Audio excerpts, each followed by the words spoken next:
these are my people. Okay. Flip it. Okay. All right.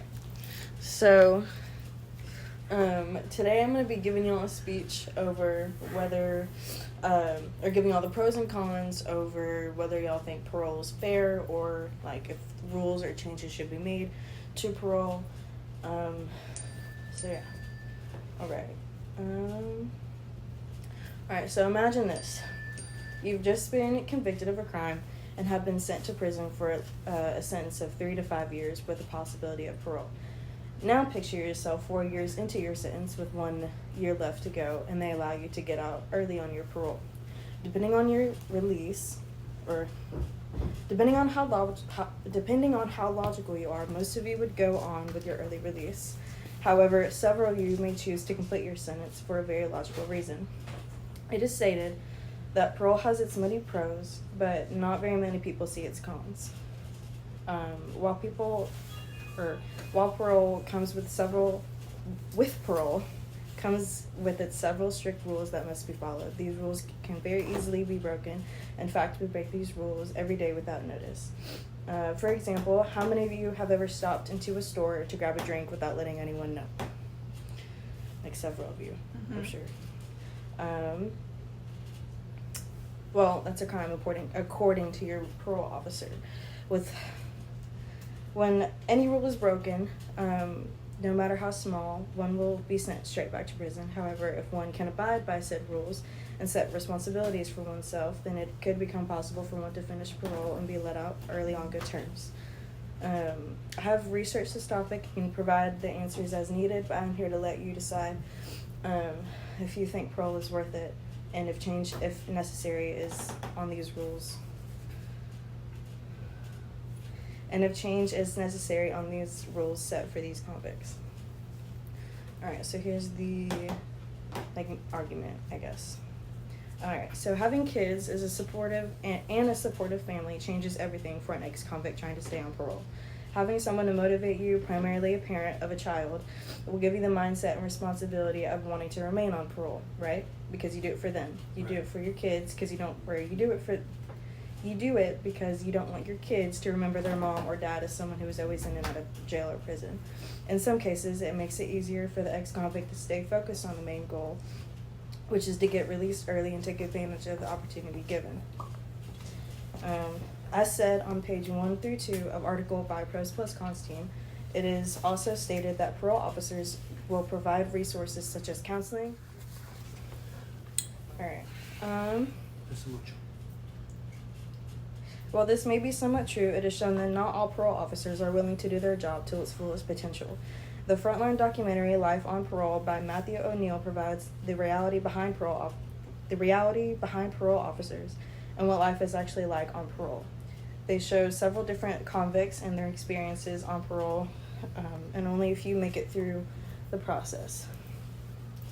When these convicts are placed in halfway houses, they are given a strict set of rules provided by their officer, and many of these rules include not being able to go places without consent, even if it's a store to grab a drink, not being able to see your family members only when your officer tells you you can, restricted to keeping your paycheck if you get a job, which they will make you do. For example, if you make $300 in a week, they will give you $40 worth of that paycheck and keep the rest. You will be sent back immediately if you don't provide by these rules, which are just a few out of the vast majority. Some officers even take phones, go through them, and personal belongings. Many of the parole officers in this documentary have an attitude and no respect towards these convicts, which will make it even harder for the convicted felons to want to stay on parole. A parole officer is meant to be a leader, role model, someone to look up to, someone who will help you with your needs and not treat you like a child, but more of a human in need. Now one has to accept this help in order to obtain it, but as for the most part, these officers don't actually care about the convicts, but more so about putting them back in jail so they don't have to worry about them anymore. It makes us wonder if these rules that are established for these convicts as soon as they get out of prison are reasonable or not. In the documentary, it is stated that some lawyers are trying to change these rules for said convicts because anyone, convicted or not, can easily break any of these rules. and the treatment seems unfair and necessary. Most convicts feel as though it is easier to finish out your sentence than it is to be on parole. However, in some cases, convicts can overcome these obstacles, especially if kids are involved, to give them a stronger mindset. By providing a second chance, these convicts take advantage of the opportunity and become stronger. Some go to school while on parole, some come out clean with no need for any addictions, and others restore themselves with a chance of being able to see their loved ones again. Parole is possible for some, but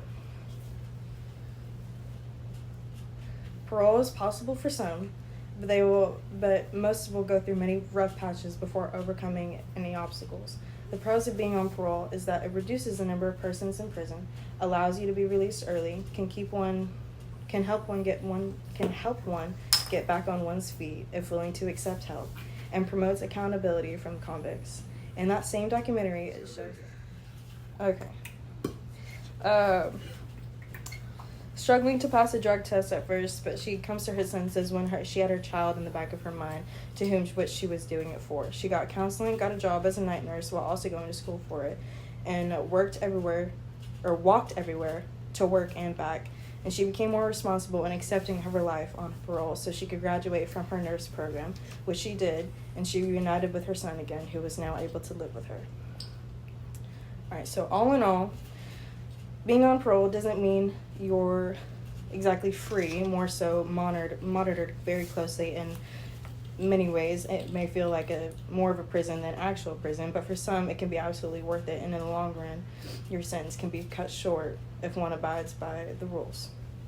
What makes it harder for these convicts is the environment they are placed in and the officer they are given, because nobody wants to feel like they're restricted from the world and can't even use their phone without permission from the officer.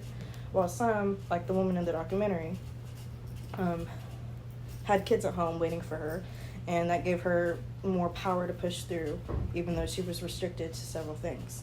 Some convicts get it better than others, whether this means they have a better parole officer, a better living environment, or overall better situation based off what they were sentenced for. Parole should be balanced and strict enough to protect public safety, but not too harsh that it sets people up for failure. Some states are more harsh than others, and some individuals struggle more with unfair conditions. So what would you do if this was you, and how would you act if you were treated this way, all because you were a convict? Do you think that we should lessen the rules or provide better parole officers, or do you even believe that parole is worth it? And then that is the rest of my speech.